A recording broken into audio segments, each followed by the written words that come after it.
O kita-kits, manamit ni Nasal Matilawan sa Bacolod Chicken Inasal Festival.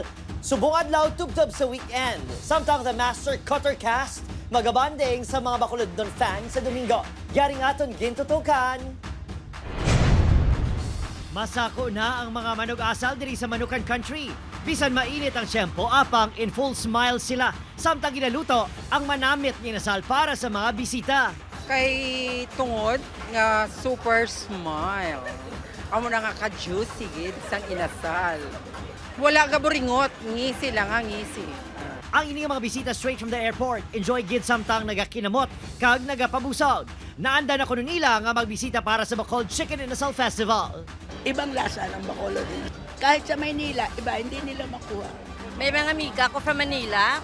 No matter what sa Manila, kapadala lagi ko yung boxes of inasal.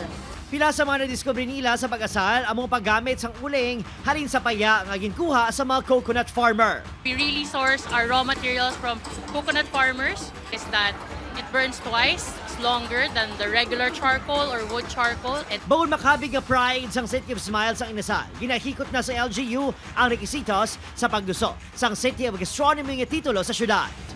Ginsabit kapon ang deadline for 2027 no yes ang UNESCO Creative Cities.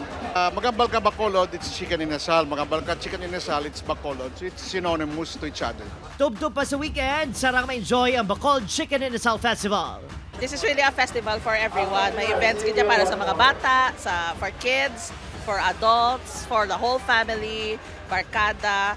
We're going to have unli chicken ganyan all weekend long.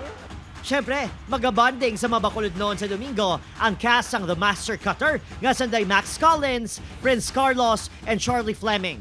Kinita na kita sa main atrium sang SM City Bacolod.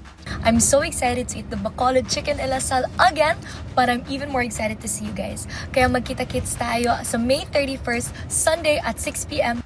Upod kay Harold Ekang, Adrian Bretos, 1 Western Visayas.